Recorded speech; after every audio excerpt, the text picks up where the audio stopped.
Bom dia, igreja. Queria convidar vocês a abrirem a Bíblia em Gênesis, capítulo 38.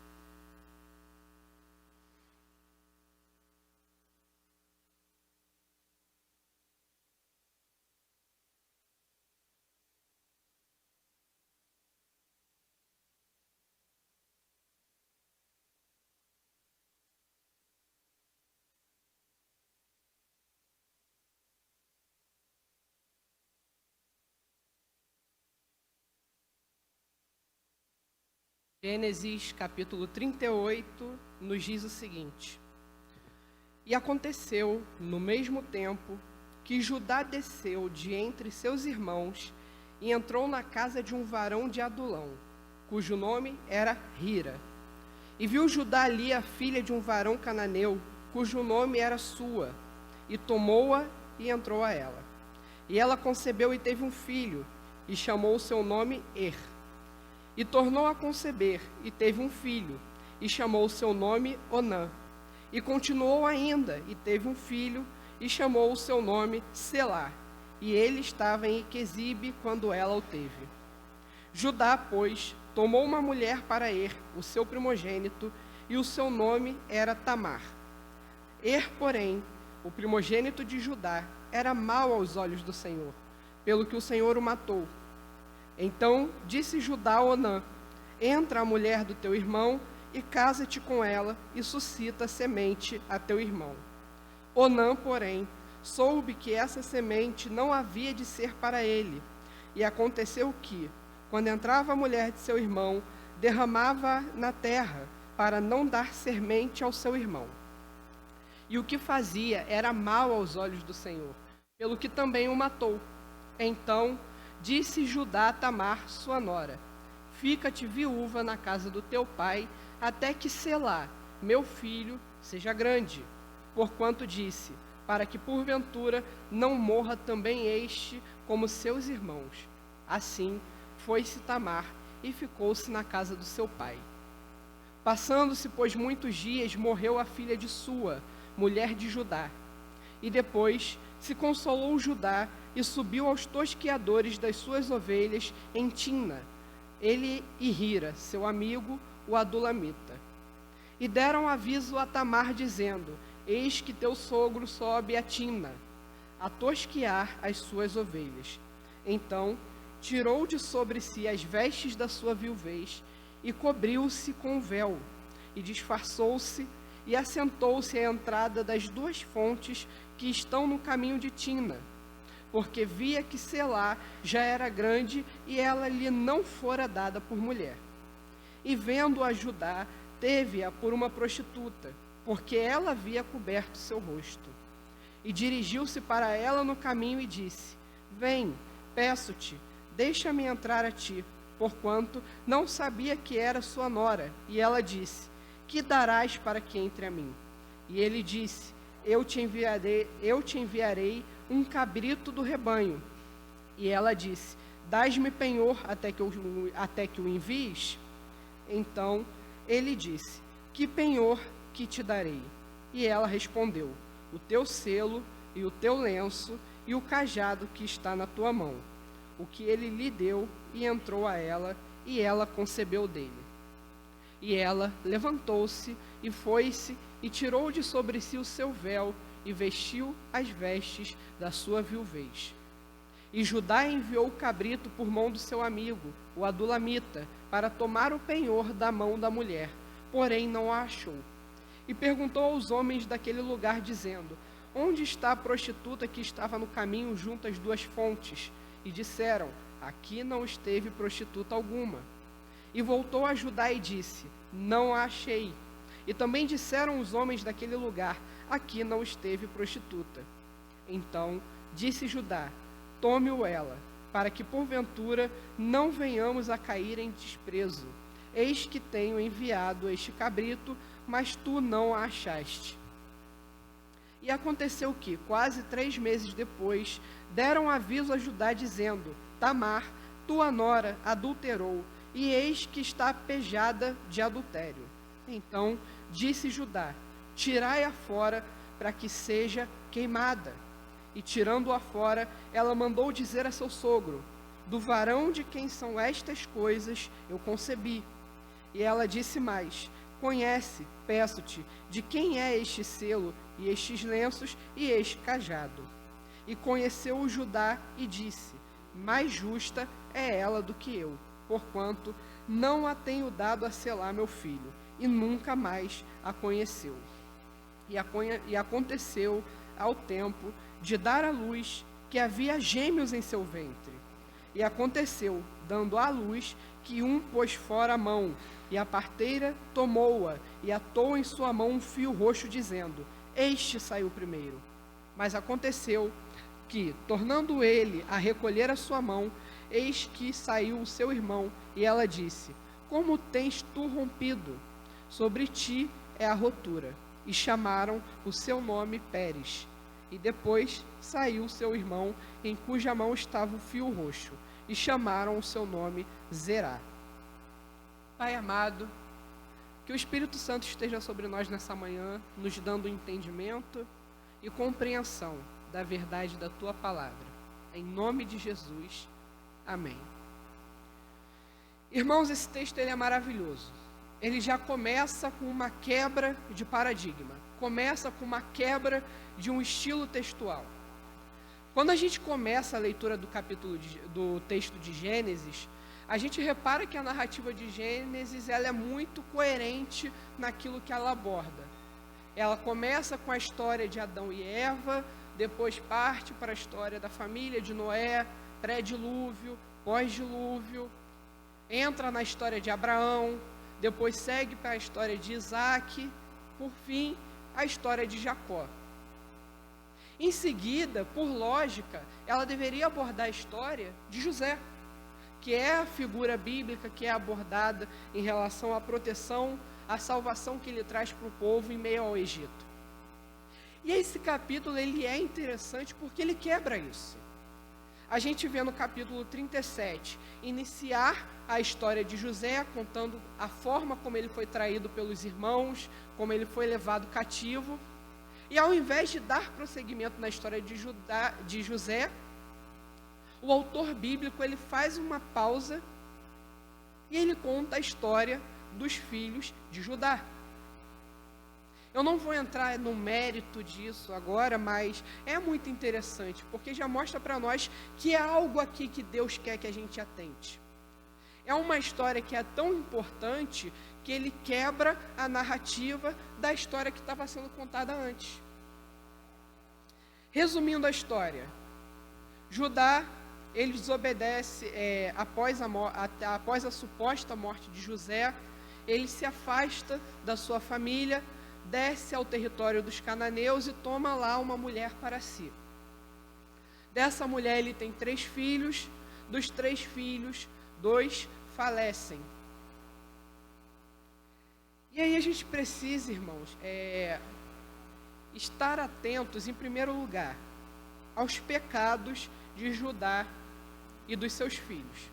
Compreender o que vai ser trabalhado aqui nessa manhã demanda que a gente compreenda o que está acontecendo aqui. Quando a gente olha para esse texto, esse capítulo 38, ele gera um certo desconforto. É um capítulo que conta a história de um homem que teve 3 filhos, um filho foi morto por Deus, o outro filho se recusava a dar filhos para sua esposa. O pai, no caso, o sogro, procura os serviços de uma prostituta e acaba engravidando a sua nora. É um texto complicado. Quando a gente lê assim no primeiro momento, a gente fica pensando, nossa, que história complexa, que história difícil, de certa forma até indigesta, quando a gente compara com o nosso padrão hoje, quando a gente olha para a própria palavra de Deus, que apresenta uma moral elevada, que apresenta um Deus que defende a monogamia, que defende a moralidade. E a gente olha para Judá, a gente olha para os filhos dele, a gente vê isso, acha esquisito. A gente olha para a própria atitude de Tamar e acha esquisita também. Ela tira as roupas dela, se veste como uma prostituta e se coloca à beira da estrada para seduzir o seu sogro. Por que era importante para Deus parar uma história tão legal e tão gloriosa quanto a história de José? Caramba, é a história do filho humilhado que é levado escravo e se torna governador de todo o Egito, e através disso ele salva todo mundo da fome. Olha que história legal, olha que história grandiosa. Para que o autor bíblico interrompe essa história para contar a história de Judá? Vamos compreender, portanto, os pecados dessa família. Começando por Er, o primeiro filho de Judá. A Bíblia se retém a falar que ele era um homem tão perverso que aprove ao Senhor matá-lo. O que a gente tem conhecimento da vida e da história de Er é que ele era tão perverso, mas tão perverso, que ele é o primeiro relato bíblico de Deus diretamente matando um homem. É o primeiro. A gente tem na Bíblia Deus enviando dilúvios, Deus enviando os seus anjos para aplicar justiça, a destruição de uma cidade inteira em razão do crescimento da iniquidade dessa cidade. Mas esse é o primeiro relato no qual Deus olha para um homem e o considera tão perverso que ele mesmo tira a vida desse homem. A gente não consegue mensurar o tamanho da maldade de Er quando a gente para pensar que Deus pôs fim à vida dele. Onã, seu filho, o segundo filho de Judá, a gente não consegue precisar exatamente qual foi o pecado dele. A gente não sabe dizer se Onã ele foi extremamente ambicioso, a gente não sabe dizer se Onã foi extremamente vingativo, ou se ele foi extremamente prepotente. Para compreender o pecado de Onã, a gente precisava compreender algo que em Deuteronômio 25, bem posterior a esse relato, fica consolidado. Havia uma prática que se chamava a prática do levirato. Por isso que a palavra levir em latim significa cunhado. O que era a prática do levirato? Se eu casasse com uma mulher e eu falecesse antes de conseguir ter filhos, por lei, por código de ética, o meu irmão mais novo, ele deveria tomar a minha mulher como esposa, e o primeiro filho do meu irmão não seria dele, mas seria meu. Dentro da história do Médio Oriente, dentro da história dos povos dessa época, o nome de um homem era muito importante. A linhagem de um homem era muito importante. Era inconcebível que um homem morresse e não deixasse filhos. Era legal, era exigido que se desse continuidade à linhagem, ao nome de uma pessoa. Então a gente não sabe dizer exatamente qual foi a razão de Onã. Mas o que Onã estava fazendo ali era ilegal. O que Onã estava fazendo ali ia contra a vontade de Deus, ia contra a vontade do Senhor. Por mais ímpio que Er fosse, era direito legal dele de que a sua linhagem tivesse continuidade. E por que eu digo que nós não sabemos o pecado de Onã? Em primeiro lugar, Onã poderia estar recusando filhos ao seu irmão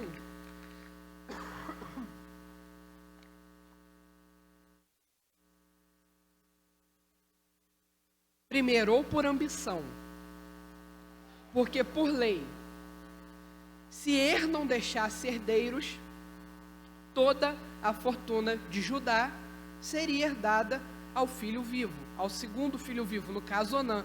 A partir do momento que Onã não dá filhos ao seu irmão falecido, ele se tornaria o cabeça daquela família futuramente. Era ele que ficaria com as posses, com os bens de Judá. Ao mesmo tempo, isso não é afirmado categoricamente. Poderia ser simplesmente uma questão de vingança.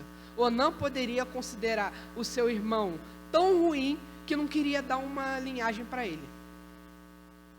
Sabe aquela história de, nossa, ele é tão ruim que ele não merece nem colocar um filho no mundo, igual a gente ouve muitas vezes? Poderia ter sido esse o raciocínio de Onã.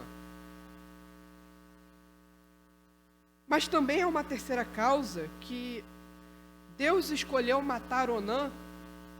Deus decidiu por fim a vida de Onã, simplesmente porque nesse ato de recusar-se a dar filho para sua esposa, ele estaria sendo prepotente. Porque se é da vontade de Deus que a linhagem de um homem continue, quem era Onã para decidir se ele deveria ter descendentes ou não? A gente hoje tem a palavra Onã. Onã acabou se tornando um conceito técnico, a palavra onanismo, que alguns usam para a prática de interromper o coito antes de ter o orgasmo, outros atribuem ao simples fato da masturbação, mas eu não tendo por essa segunda linha, tendo em vista que o que Onã fazia não era a masturbação em si, mas recusar-se a dar filhos à sua esposa. Então ele estava de fato tendo relações sexuais com Tamar, egoisticamente, de uma forma egoísta no caso. Ele estava usando Tamar, mas na hora de dar a Tamar o que era devido, que era ter filhos, que era dar continuidade à linhagem do seu irmão, Onã recusava isso. E Onã também é tido por errado ao Senhor e também é morto. O terceiro filho de Judá, nós não podemos atribuir nenhum pecado. O que a Bíblia nos fala dele é que ele era tão jovem que Judá usou isso como uma justificativa para não entregar Tamar para ele. Mas é de Judá que eu vou falar agora. A gente precisa entender os erros de Judá. Em primeiro lugar, Judá, ele já começa errado. Ele começa negando a tradição matrimonial da sua família e toma para si uma mulher cananeia. Quando a gente olha para a história de Abraão, para a história de Isaac, para a história de Jacó, a gente vê os pais buscando esposas para os seus filhos dentre o seu próprio povo. Havia um interesse de que a linhagem não se contaminasse com os pecados do povo cananeu. E Judá vai contra isso, e é exatamente o que ele faz. Ao invés de tomar para o seu filho uma esposa entre os seus parentes, ele desce a Cananeia, habita lá e toma uma mulher da Cananeia para si. Ele desobedece à vontade dos seus antecessores. Ele faz uma união entre o povo dito, povo de Deus, e um povo que era gentio, ao qual ele não deveria se misturar. Em segundo lugar, Judá, ele nega o seu filho mais novo para Tamar. Quando a gente fala que o filho mais novo fica com a esposa do irmão falecido mais velho, a gente não está falando de um direito do irmão. A gente está falando de um direito da viúva. Era direito de Tamar ter um marido. E pela lei, Tamar, ficando viúva, não poderia se casar com nenhum outro homem de outra família. Ela necessariamente deveria casar com um homem da família do seu falecido esposo. Judá, ele comete um pecado porque ele foi covarde. Ele viu que Tamar casou com o primeiro filho morreu. Casou com o segundo filho morreu. Aí ele, vou dar meu terceiro filho não. Ele enrola Tamar com a história do filho ser muito novo. Volta para a casa do seu pai, espera lá que quando meu filho estiver mais velho, eu chamo você e te entrego para ele. Ele faz isso exatamente para não entregar Tamar ao filho, com medo que o terceiro filho morresse também. Então Judá ali, ele foi extremamente egoísta e ele estava agindo contra a lei. Ele estava agindo contra o costume que permitia a Tamar ser dada por esposa. E ele não para pensar nas consequências que isso traria. Em terceiro lugar, terceiro erro de Judá. Judá se deita com Tamar, tendo-a como uma prostituta cultual. A versão da Bíblia que eu li não traz a palavra cultual, mas algumas traduções, algumas versões bíblicas trazem que não era simplesmente uma prostituta, era uma prostituta cultual, ou seja, havia um contexto litúrgico. Judá, da linhagem santa de Deus, havia procurado os serviços de uma prostituta cultual, e ele oferece um cabrito, sabendo que possivelmente esse cabrito seria oferecido em sacrifício a um Deus estranho. Essa é a história da família de Judá. 3 homens cheios de pecados, 3 homens cheios de erros, alguns erros considerados tão graves que Deus ceifa a vida de 2 deles. E aí você pode olhar para mim, peraí, faltou falar de Tamar. Que isso? Uma mulher viúva, uma mulher que deveria ser decente, se vestindo como uma prostituta para enganar o sogro. Irmãos, por incrível que pareça, a atitude de Tamar é uma atitude considerada justa. Aquela que em primeiro lugar a gente bate o olho e tenta condenar, era a única que estava certa na história. E eu vou te explicar por quê. Como eu havia dito em primeiro lugar, era direito de Tamar ser dada por esposa. Tamar fez o que fez porque ela estava sofrendo uma grande injustiça. Um direito dela estava sendo privado. Vocês precisam entender que ser viúva à época de Tamar não é como ser viúva hoje.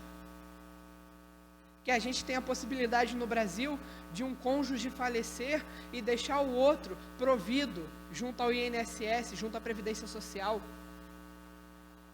A possibilidade que a gente tem hoje de fazer um seguro de vida que ajuda a pessoa durante os primeiros meses do luto. Irmão, ser viúva no período de Tamar era ser jogada à miséria. Era precisar de assistência pública. Em alguns casos, muitas viúvas só tinham como possibilidade, de fato, entrar para o mundo da prostituição, para poder encontrar sustento para a própria vida. Uma viúva sem filhos era uma situação extremamente grave, porque era o filho quem garantiria que na morte do seu pai, a sua mãe não ficaria desamparada. Judá estava sendo extremamente injusto. Quando ele nega o seu terceiro filho para Tamar, ele está jogando essa mulher na miséria. Porque quando o pai de Tamar falecesse, aquela mulher ia ficar ao relento. O que Tamar fez foi extremamente justo, porque ela estava brigando pelos direitos dela. Tamar, ela sabia da má índole de Judá, da má índole do seu sogro, e usou isso para poder compensar a injustiça que ele estava cometendo. E o que ela fez, irmãos, assim, não é, entre aspas, biblicamente condenável. O que ela fez era coerente às práticas da época. Se a lei do levirato garantia que a esposa fosse dada ao irmão do falecido, havia também uma prática que, sendo impossível, se o falecido não tivesse irmãos, ou acontecendo o que aconteceu aqui, do irmão se recusando a deitar-se com a esposa do seu falecido irmão, era coerente, era aceitável que a viúva suscitasse filhos do seu sogro. Não era antiético que ela fizesse isso. A gente precisa compreender, irmãos, como eu disse, não ter filhos não era só uma questão de subsistência, era também uma questão de estigma.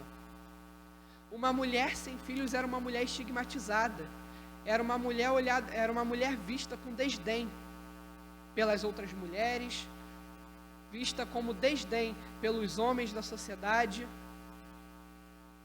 Num tempo onde a maior glória de uma mulher era ter os seus filhos, não ter filho nenhum significava que você não era nada.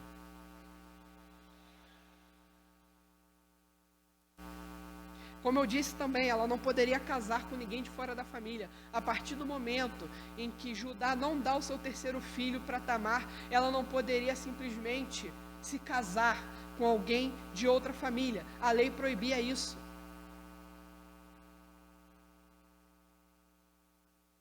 Tamar estava totalmente desamparada. Não havia nada que ela pudesse fazer naquele contexto. Tamar, irmãos, ela é considerada justa aos olhos de Deus. E o próprio Judá declara isso. Ela é mais justa do que eu. Em algumas traduções, ela é justa, eu não. Judá precisa reconhecer o seu próprio erro e reconhecer a justiça de Tamar. Ela é louvada por isso, porque ela pôs em risco a própria vida para fazer valer aquilo que era justo.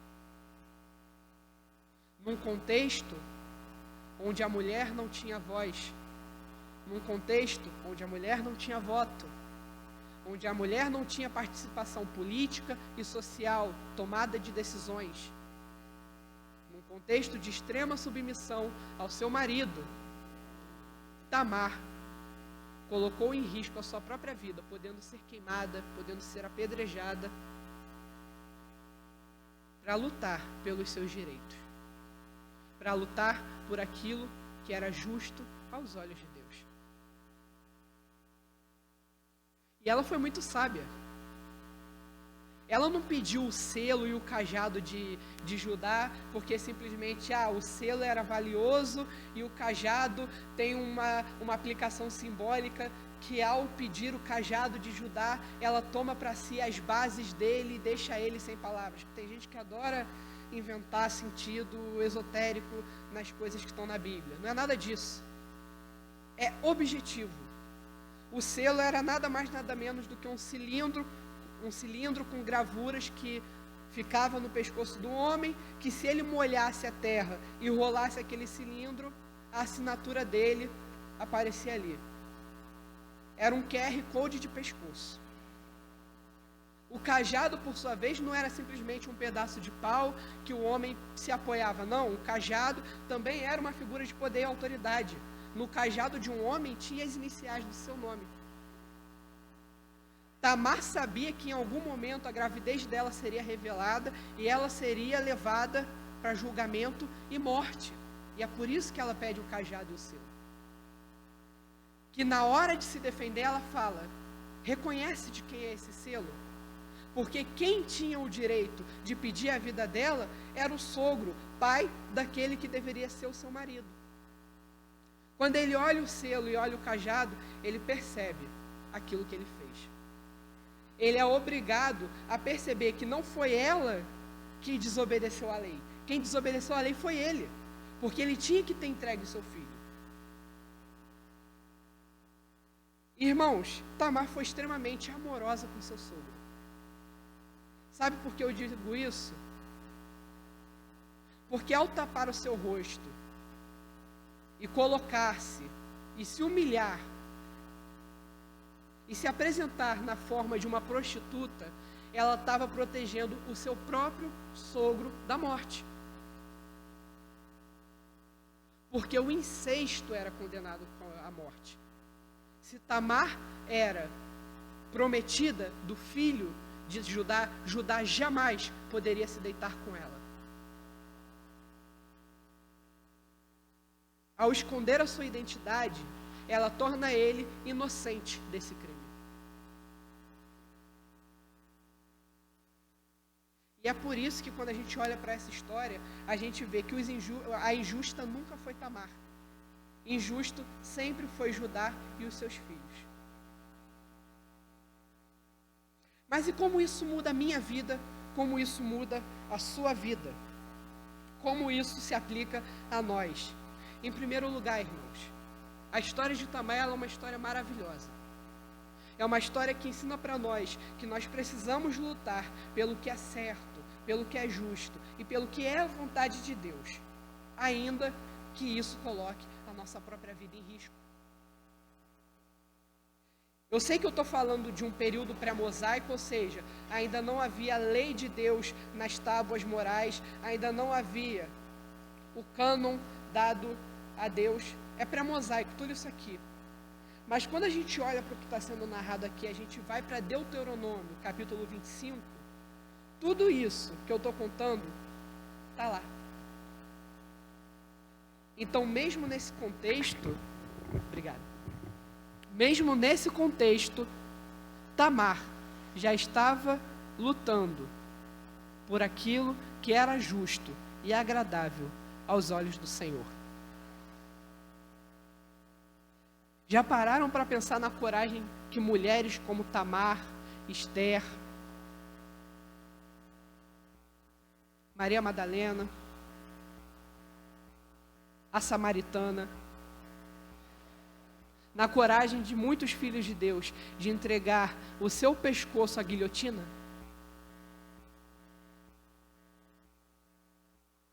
A gente precisa estar ciente que isso pode acontecer. Talvez não uma pena capital, mas a gente está entregue à morte todos os dias.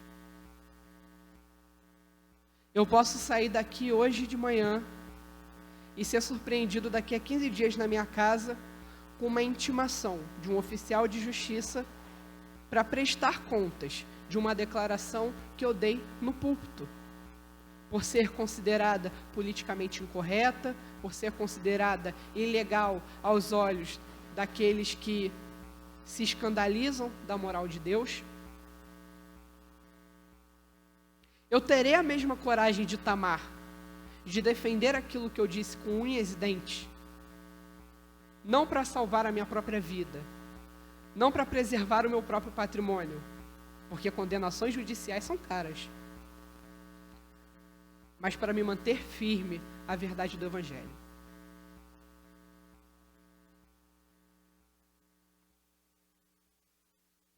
Tamar mostra para nós, irmãos, que importa agradar a Deus e não aos homens. Mostra para nós que aquilo que é justo, que aquilo que é certo, precisa ser perseguido, precisa ser lutado, por mais arriscado que seja. A história de Judá e Tamar também nos ensina que Deus pune severamente e humilha aos homens que tentam se opor à sua vontade. 2 filhos mortos por se oporem à vontade de Deus, de dar continuidade à linhagem de Er. Um dos 12 filhos de Jacó, que nomeia uma das 12 tribos de Israel, humilhado, manda tirar sua nora de dentro de casa para ela ser queimada. E no final, ele ter que reconhecer que o único que cometeu um crime foi ele.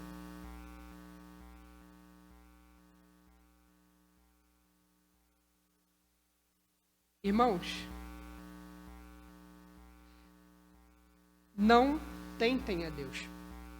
Não duvidem da capacidade do Senhor de punir aqueles que se opõem a Ele. Eu vou falar, a própria Bíblia declara: se todos os seus opositores não estão sendo punidos nesse momento agora, é por amor dos filhos de Deus. É o que a palavra nos ensina. Mas não duvidem que Deus pune. Pode não punir hoje, mas no fim dos tempos, todo pecado, toda blasfêmia, todo crime, ele será cobrado das próprias mãos do Senhor.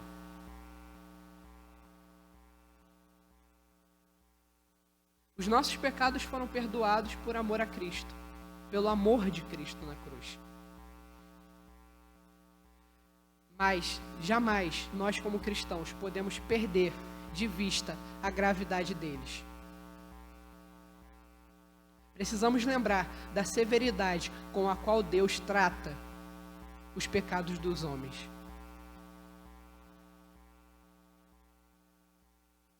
Mas eu não estou aqui para botar medo em ninguém, não. Irmãos, para mim a terceira lição desse texto é a que me trouxe aqui essa manhã. Eu pedi para o pastor Davidson ler um texto no início do culto, que pode não ter feito muito sentido, porque geralmente, quando a gente lê um versículo de abertura, a gente lê um salmo, a gente lê um texto com um contexto teológico, e eu dei 3 versículos de uma genealogia. Mateus 1, de 1 a 3 diz: livro da geração de Jesus Cristo, filho de Davi, filho de Abraão. Abraão gerou a Isaque, Isaque gerou a Jacó, e Jacó gerou a Judá e a seus irmãos. Olha o versículo 3. Judá gerou de Tamar a Pérez e a Zerá, e Pérez gerou a Esrom, e Esrom gerou a Arão. E o texto segue até culminar no nascimento do próprio Jesus Cristo. Sabe por que Deus interrompe a narrativa de José para contar a história dos erros de Judá?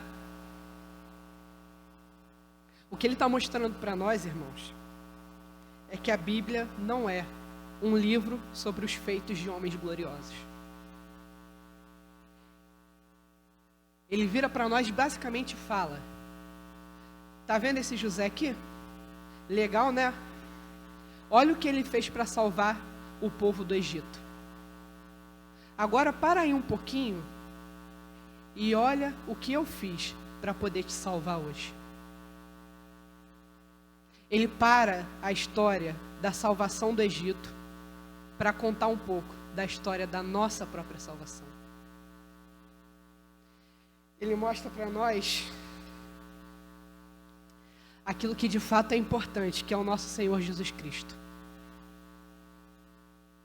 Falar de Deus, mostrar Cristo em todas as partes da Bíblia é tão importante que Ele para tudo para fazer isso. A gente não consegue ver isso aqui nesse momento, mas é Deus mostrando, desde aqui, no meio do caos que estava acontecendo na vida de José, eu já estava intercedendo por você. Eu já estava providenciando a sua salvação. É uma história que é tão importante, irmãos, que a gente não podia esperar terminar a contar a história de José. Tinha que parar. Tinha que contar o que estava acontecendo. Tinha que mostrar que Deus estava agindo na história, não apenas preservando o Egito, mas que Deus estava agindo na história, fazendo com que, desde aquele tempo, a genealogia de Jesus já estivesse sendo construída, mostrando que Ele continuava fiel à sua palavra, de que de Abraão descenderiam todos os povos na terra. Mostrando para nós, é daqui que veio o leão da tribo de Judá. Irmãos, esse texto ele é muito difícil para nós de digerir, mas ao mesmo tempo ele é muito importante, porque ele mostra para nós a história do nascimento do nosso próprio Senhor Jesus, e mostra que o grande rei, ele não veio de uma história gloriosa. Ele não veio de uma história de grandes líderes, uma história de homens poderosos. A história do Rei do Universo é a história de um menino que nasceu numa manjedoura, que descende de uma viúva de 2 filhos, que quase foi morta pelo seu sogro, que recusou a ela o que era justo.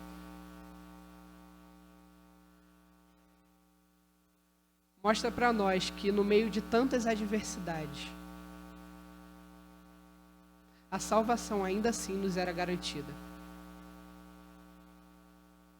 Que mesmo quando a gente só consegue ver as coisas ruins, quando a gente só consegue ver os escândalos, quando a gente só consegue ver aquilo que é feio aos olhos do homem, Deus está operando e trazendo aquilo que traz glória ao seu nome, e trazendo aquilo que é puro, belo, santo e agradável. A gente precisa, irmãos, aprender a ver além. A gente precisa aprender a ver com olhos de misericórdia, diferente do que o que Judá fez. É por essa razão que o capítulo 38 quebra a narrativa de José. O que José fez foi importante. Salvou os homens da morte física. Mas o que Tamar fez permitiu que hoje nós fôssemos salvos da morte espiritual. Pai amado, te damos glória, Senhor, pelo teu nome. Muito obrigado, Pai, porque no tempo certo o teu filho morreu por nós.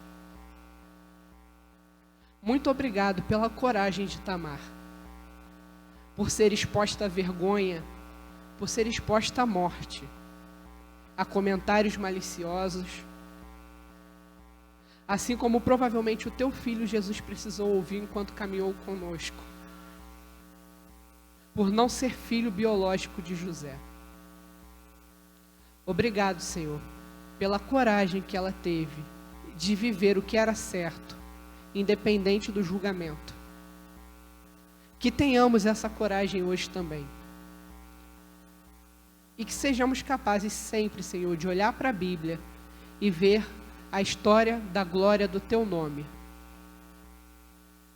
Não a história de homens poderosos, mas a história do autor e consumador da nossa fé. Pelo poderoso nome do seu Filho Jesus. Amém, Senhor.